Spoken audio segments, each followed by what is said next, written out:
Bonjour et bienvenue dans ce 88e épisode. Celle qui rêve de devenir écrivain, c'est quoi ou plutôt c'est qui? Eh bien c'est moi, Aurélia, 40 ans, passionnée par l'écriture, biographe prête-plume et aspirante écrivain. Dans ce podcast, sous forme de journal de bord enregistré spontanément, je partage avec vous mon travail autour de l'écriture de mes romans principalement. Vous y retrouverez donc les problématiques d'une autrice en herbe, des réflexions, des techniques et des astuces autour de l'écriture, mais pas que. Pour vous recontextualiser un peu les choses, le roman avec lequel j'ai lancé ce podcast, c'est l'Inde de Suraj. Pour le moment, ce manuscrit est en pause et aujourd'hui, après avoir terminé l'écriture d'une comédie dramatique qui s'intitule provisoirement Essai comique sur les hommes de ma vie, j'ai envoyé ce manuscrit en maison d'édition jeunesse et adulte. Suite à des retours personnalisés, je reprends ce texte tout en me lançant sur un nouveau projet d'écriture dans le genre de la fantaisie. Dans cet épisode, je vous parle de forme, de prologue et d'épilogue, de premiers chapitres, de corrections, de manques, de synopsis, de dispositifs, d'intrigues, de maisons d'édition, d'explications, d'amour, d'intention, de choix, de lecture, de doute, d'auto-édition et de bien d'autres choses. Bonne écoute à vous! Le lundi 11 novembre 2024. Je suis assez contente de mon travail de ce matin. Je me questionne toujours à propos de la forme de mon texte et j'ai repris le dialogue que j'ai écrit entre ma petite et ma grande narratrice. J'en avais deux très différents qui me plaisaient tous les deux, mais je me suis rendu compte que l'intention des deux n'était pas la même et il y avait une intention que je préférais à l'autre. Donc j'ai pris le texte où je préférais l'intention et j'ai essayé d'y instiller les petites phrases, les petites choses qui m'avaient plu dans l'autre texte, où l'intention n'était pas celle que je voulais y mettre. En gros, j'ai fait un mix de mes deux textes, créant ainsi un troisième texte qui correspond un peu mieux à ce que je veux dire. Pour l'instant, je ne l'ai pas encore ajouté au roman.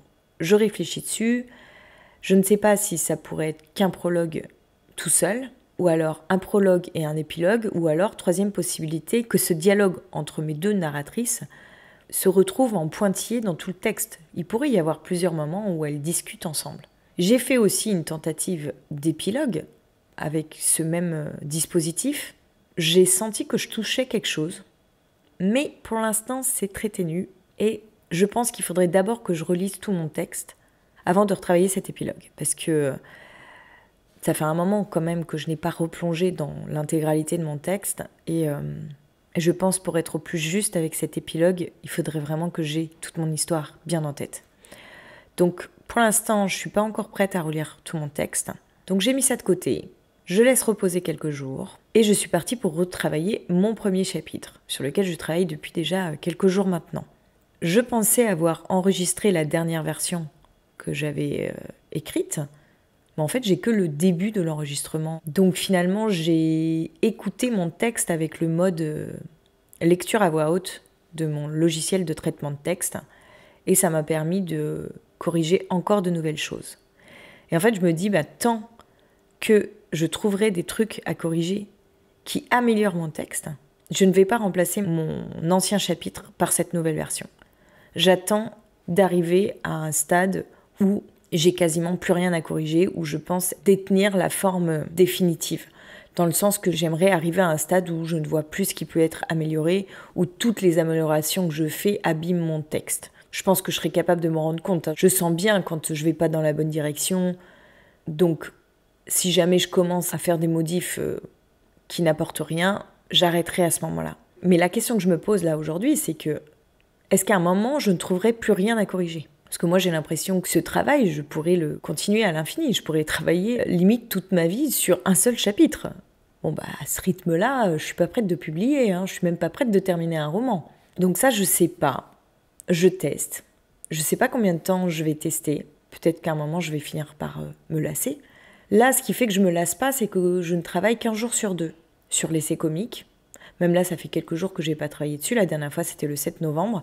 Parce que ce week-end, en allant à la foire du livre de Brive, j'ai pas du tout eu le temps d'écrire. J'étais dans un week-end entre copines où j'avais pas du tout d'espace pour ça. Et puis, c'était pas du tout le but. De temps en temps, c'est bien aussi de lever un peu le pied. Et puis, vendredi, le dernier jour où j'ai écrit, donc le 8 novembre, j'ai plutôt travaillé sur mon roman de fantasy. Ça faisait 3 jours que j'avais pas travaillé sur l'essai comique, donc j'étais contente de m'y remettre ce matin.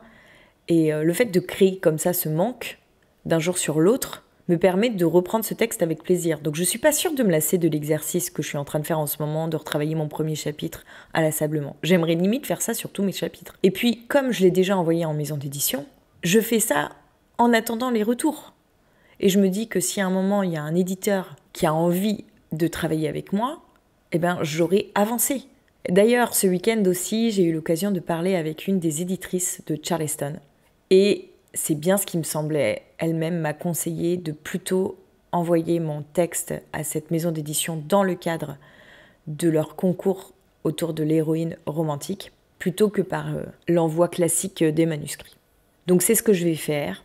Et je lui demandais des conseils concernant le synopsis, en lui disant que moi j'avais l'impression que quand on lisait mon synopsis, on n'avait pas du tout envie de lire le texte qu'il y a derrière, que l'intérêt de mon roman c'était la voix de mon personnage et que j'arrivais pas à la faire passer dans mon synopsis.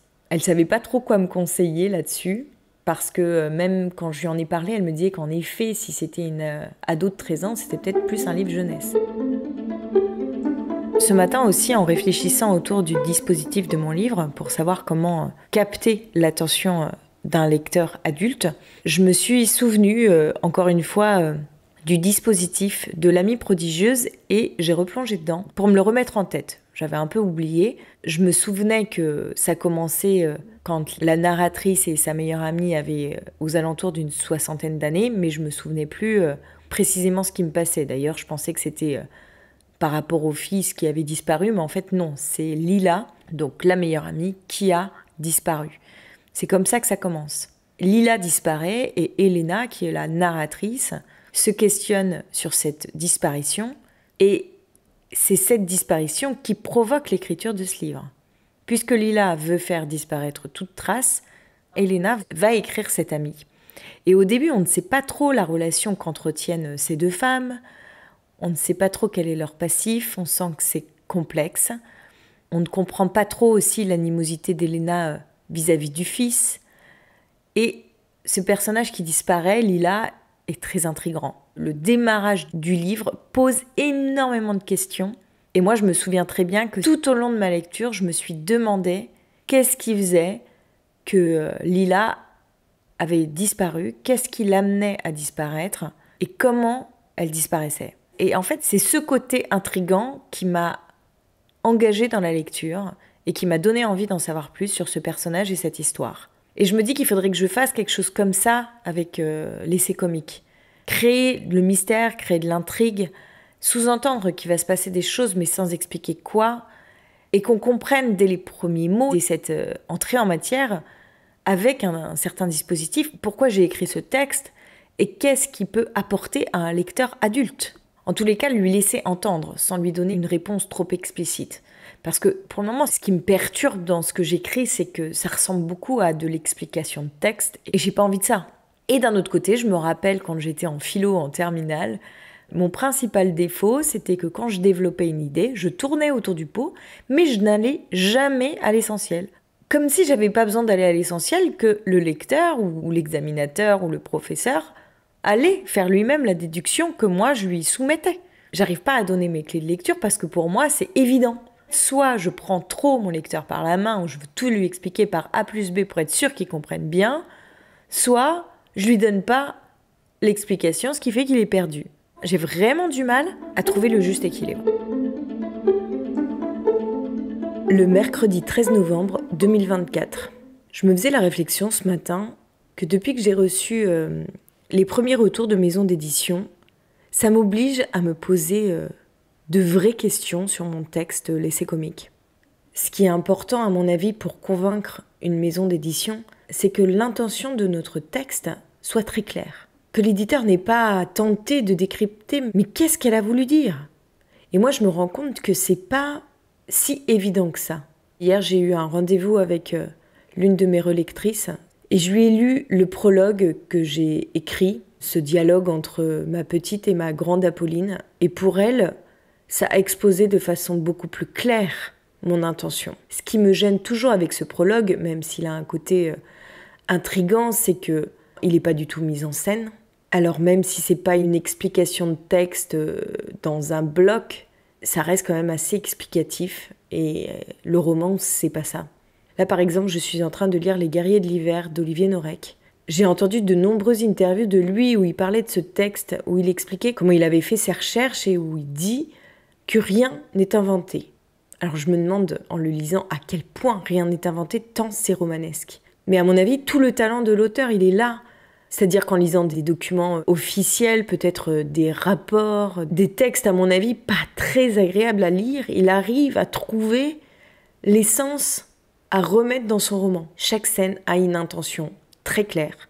Il ne se perd pas dans les méandres de ses réflexions. C'est hyper efficace, hyper précis. Et on sait pourquoi il a écrit chaque passage. Alors, on ne se l'explique pas explicitement, sinon ça serait un peu lourd.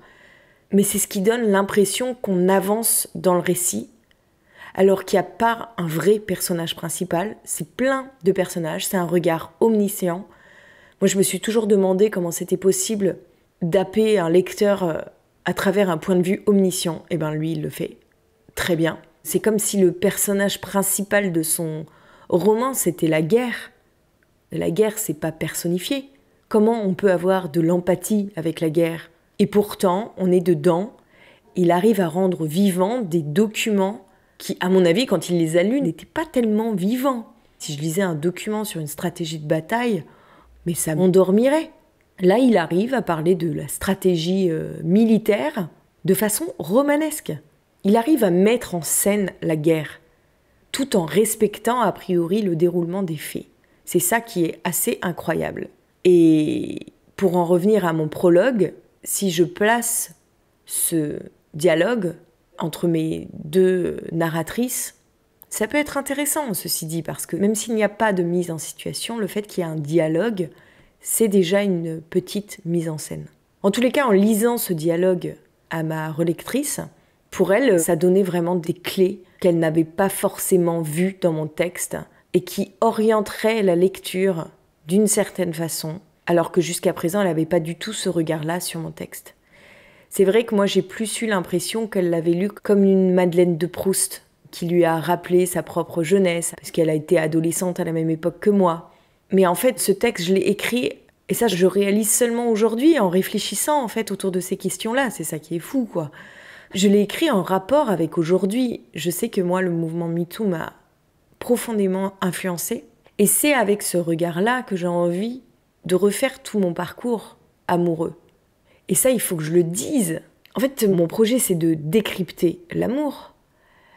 Mais pas l'amour en tant que sentiment, même si ça fait partie de la chose. Mais ce qui m'intéresse le plus, et ce qui m'a toujours intéressé, c'était déjà le cas dans l'Inde de Suraj, c'est de décrypter les applications de l'amour. Je suis persuadée qu'on n'aime pas de la même façon si on a grandi en France ou en Inde, si on a grandi dans les années 90 ou si on grandit aujourd'hui. C'est-à-dire que c'est pas l'amour que je questionne en tant que sentiment, mais tout ce qui influence notre manière d'aimer, notre vision de l'amour. C'est ça, moi, ma thématique principale. Donc dans mon roman, je décrypte l'amour à un certain âge, à une certaine époque, par rapport à un contexte familial précis, et comment tous ces paramètres sont constitutifs de notre manière d'aimer. Et c'est personnel à chacun. C'est ça, en fait, vraiment mon projet et l'intention profonde de mon texte. Et c'est au regard d'aujourd'hui. C'est avec le recul de mon âge que je peux décrypter ça, le recul de mon époque, le recul d'après MeToo, parce que clairement, il y a des choses qui se feraient plus du tout aujourd'hui. Mais pour vous donner un exemple très concret, quand j'étais jeune, mais moi, j'avais jamais entendu parler d'homosexualité, par exemple. Je ne savais même pas ce que ça voulait dire, encore moins que ça existait. Et c'était pas du tout quelque chose dont on parlait. C'était une minorité qui était complètement invisible. Pareil, à l'époque où j'ai grandi, on traitait les filles d'allumeuses. C'est-à-dire que si elles aguichaient un peu trop les garçons, encore faut-il savoir ce qu'on entendait par aguicher, ça pouvait être simplement des regards un peu trop appuyés, des tenues un peu légères, ce genre de choses, et qu'elles ne voulaient pas sortir avec eux derrière, c'était des allumeuses. Mais je pense pas qu'on dirait encore ça aujourd'hui. Et il y a plein de choses comme ça que j'ai envie de décrypter par rapport à aujourd'hui. Et c'est vraiment ça que j'ai pas du tout réussi à mettre en avant dans mon texte, et sur lequel je travaille aujourd'hui, parce que je pense que si cette intention est très claire, ça sera beaucoup plus simple de présenter ce texte en maison d'édition. Il aurait fallu que je garde la voix de ma narratrice adulte. C'est trop tard pour revenir là-dessus, puisqu'en plus, ce qui fait un peu le sel de mon texte, c'est la voix de ma narratrice adolescente, donc j'ai vraiment envie de la garder, je pense qu'elle marche bien et tout, ça serait vraiment dommage de m'en passer. Et donc il faut que je trouve un autre moyen de faire comprendre que c'est en rapport avec aujourd'hui que je raconte cette histoire. Et le prologue, c'est peut-être un moyen un peu simpliste, un peu explicatif, mais si c'est le seul, je m'en servirai comme ça, tant pis. Et puis là aussi, en faisant ce travail, ça me permet de réfléchir à la lettre d'accompagnement que je vais envoyée aux maisons d'édition adultes, parce que je pense que celle que j'ai envoyée n'est pas assez juste. Et à mon avis, les éditeurs vont passer à côté de mon texte parce que je le présente mal. En fait, ce qui est intéressant, c'est ce que je voulais vous dire ce matin, j'ai un petit peu du mal, je tourne beaucoup autour du pot, mais ce qui est intéressant, c'est que le fait de me confronter à l'envoi en maison d'édition, ça m'a permis d'avoir les premiers retours de maison d'édition et d'éclaircir mon public cible. J'ai réalisé que, contrairement à l'affirmation de beaucoup de mes relecteurs, ce n'était pas un texte à destination des ados. Ça veut dire que mes relecteurs n'ont pas bien compris l'intention que j'ai voulu mettre dans mon texte, ce qui signifie que j'ai pas réussi à l'expliciter assez. Et c'est là où il faut que je travaille. Ça m'a vraiment donné des pistes de réécriture. Alors je perds pas espoir d'avoir d'autres retours de maisons d'édition. Peut-être s'il y a un éditeur qui arrive à décrypter entre les lignes, qui arrive à saisir le sous-texte, très sous-texte de mon texte, on va dire.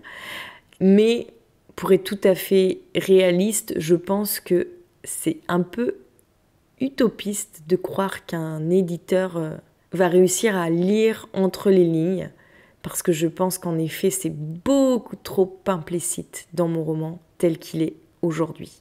Alors je retravaille. Et comme je veux pas mettre tous mes œufs dans le même panier, je ne travaille pas que sur ce texte. J'y n'y reviens qu'un jour sur deux. Déjà, je suis toujours hyper contente d'y retourner. Limite plus qu'à mon roman de fantaisie. Et j'avance doucement, jour après jour. Et il y a des choses qui se passent. Ça saute pas forcément aux yeux, si on parlait en termes de productivité.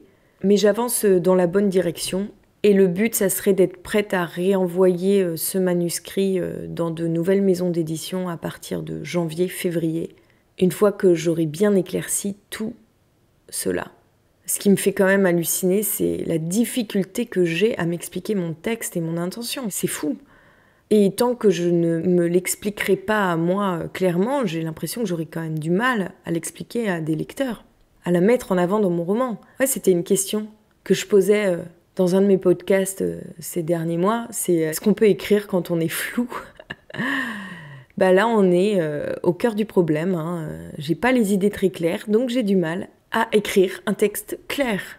Et donc à convaincre. Faut que je travaille là-dessus.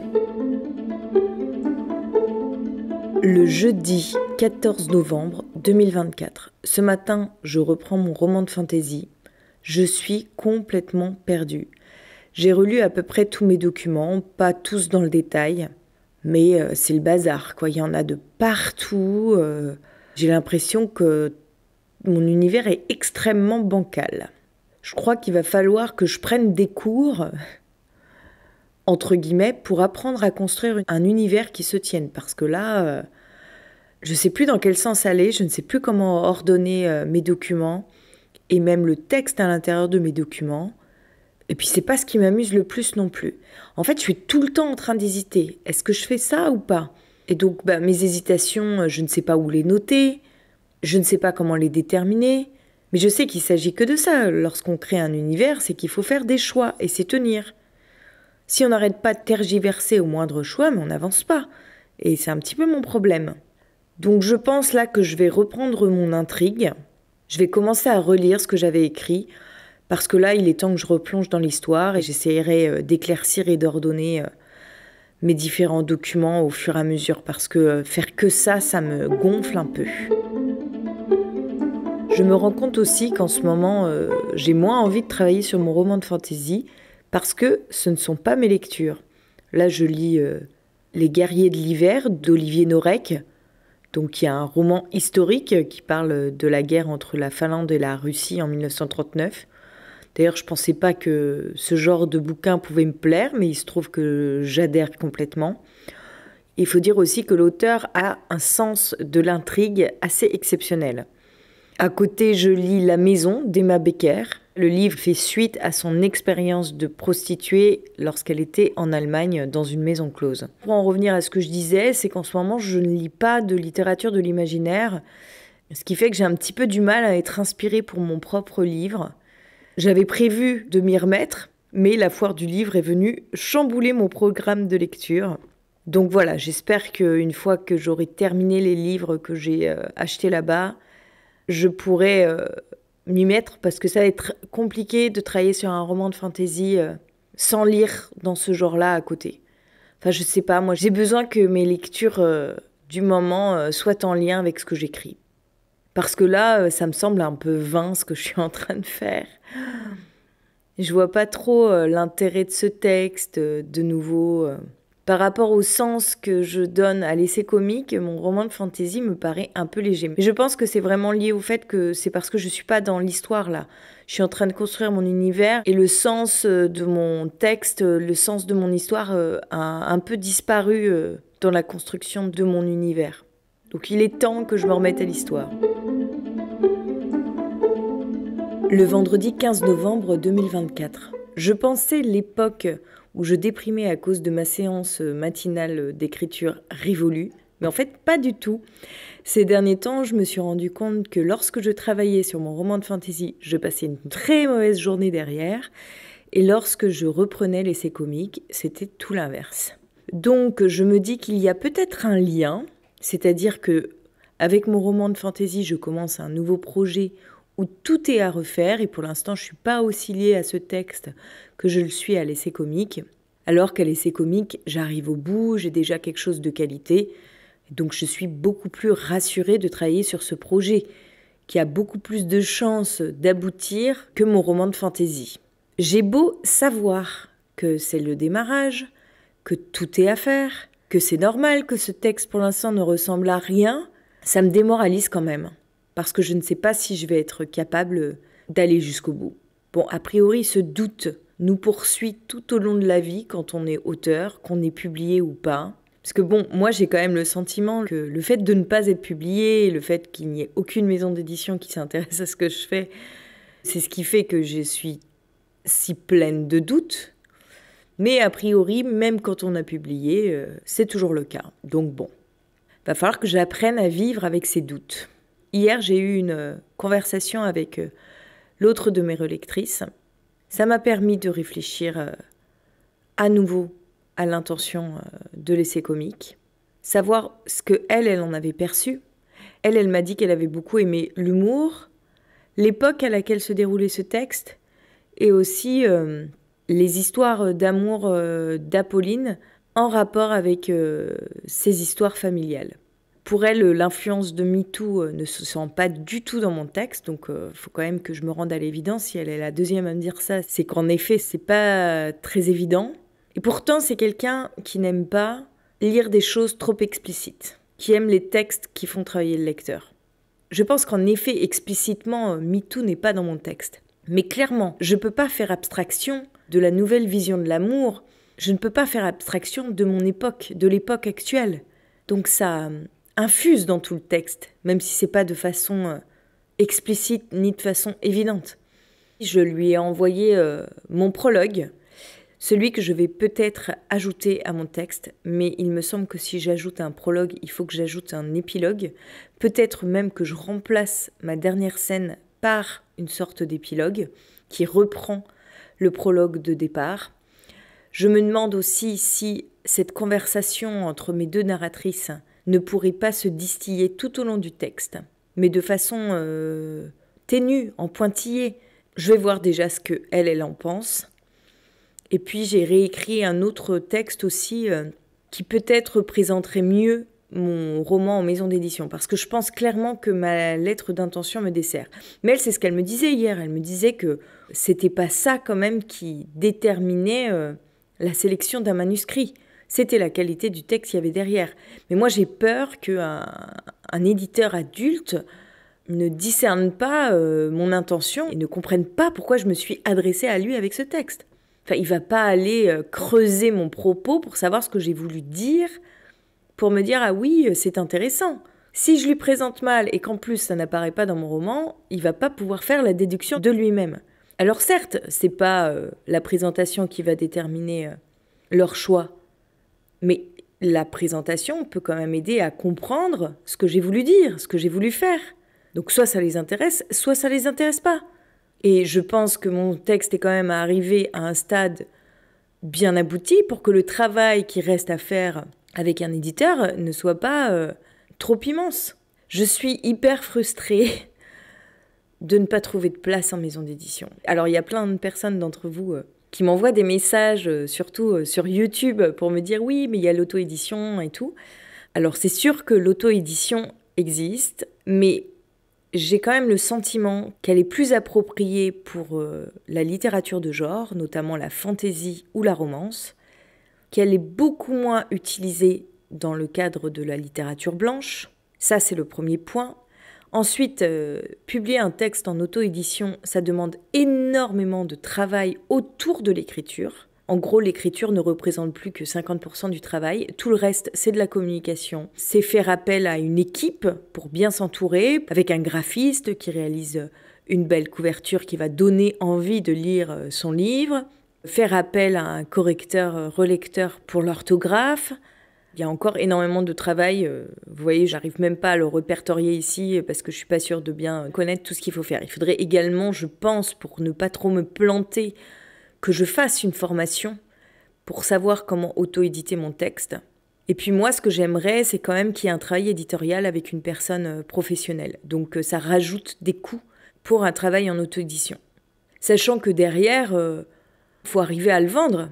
Et puis alors moi, je me vois pas du tout aller réserver des places en salon, aller contacter les Cultura ou les Leclerc pour proposer des créneaux de signature. Enfin, je trouve ça hyper difficile de se vendre, quoi, avec des textes qui sont aussi intimes. Enfin, je vois bien, là, déjà, rien que pour lancer mon activité en freelance, c'est compliqué. Alors, me vendre en auto-édition, je n'imagine même pas, quoi. Donc non, pour le moment, je suis pas persuadée que ce soit fait pour moi. Je pense qu'en effet, l'auto-édition n'est pas faite pour tout le monde. Et faut être un peu réaliste pour savoir si on le sent ou pas. Et moi, j'avoue que pour le moment, je le sens pas. Alors après, bon, si dans 10 ans, j'ai toujours rien publié, que j'ai 10 textes dans mes tiroirs qui sont prêts à être publiés et qu'aucune maison n'a voulu de moi, bon, bah peut-être que je prendrai le taureau par les cornes et que je m'y mettrai. Mais pour l'instant, je le sens pas, quoi. Donc je vais m'écouter. Et puis aussi peut-être que j'ai besoin d'abord de faire un travail en maison d'édition pour réaliser que non, peut-être qu'une maison d'édition, l'édition classique, c'est pas pour moi, qu'il faut plutôt passer par l'auto-édition. Comme je suis quelqu'un qui aime bien avoir beaucoup de liberté et de marge de manœuvre, peut-être que l'édition classique ne va pas me convenir non plus. Mais je crois que j'ai besoin d'en passer par là, ne serait-ce que pour connaître toutes les étapes d'une publication avant d'en venir peut-être à l'auto-édition. Bon, même si mon but n'a jamais été l'auto-édition. Franchement, j'ai vraiment pas envie de gérer à 100% ma com. Autant je peux faire quelques petites publications sur Instagram pour accompagner la publication d'un livre en maison d'édition, autant moi tout gérer toute seule, ça me paraît trop énorme pour moi. Puis faut quand même avoir une certaine confiance en soi pour publier en auto-édition. Et puis il y a aussi le côté que moi je ne lis pas d'auteurs auto-édités. Je trouve que c'est compliqué d'aller là où je ne vais déjà pas en tant que lectrice, quoi. Comme ma réflexion ne cesse d'évoluer, je peux encore changer d'avis. C'est là où j'en suis aujourd'hui. Demain, ça sera peut-être différent et on verra bien. Mais pour en revenir à ce que je disais à la base par rapport à l'influence que mes séances d'écriture ont sur mon moral, je me pose vraiment des questions par rapport à mon roman de fantasy. Est-ce que c'est ce projet qu'il faut que je continue aujourd'hui ? Parce que là, ça a l'air de me mettre plus mal qu'autre chose. Si c'est pour que chaque journée soit une torture parce que j'ai passé une mauvaise séance le matin, c'est pas la peine, quoi. Hier, j'ai commencé la relecture de mon roman de fantasy par le premier chapitre. Je trouve ça mais tellement mauvais, mal écrit. Donc ça n'arrange rien non plus. C'est tout pour aujourd'hui. Si vous avez aimé cet épisode, n'hésitez pas à le partager autour de vous et à laisser un commentaire et des étoiles sur les plateformes qui le permettent. Vous pouvez également me le dire et m'envoyer un message via Instagram @AurélieHorner. Et si vous souhaitez plus d'informations sur la biographie, rendez-vous sur mon site internet racontez-vous.com avec un tiret entre le raconter et le vous. Toutes les références sont dans la description de l'épisode. Dans tous les cas, j'espère vous retrouver dès la semaine prochaine, même jour, même lieu, même heure, vendredi à 18h sur votre plateforme d'écoute préférée pour la suite de mes aventures. Un grand merci pour votre écoute, bonne semaine à vous et à bientôt.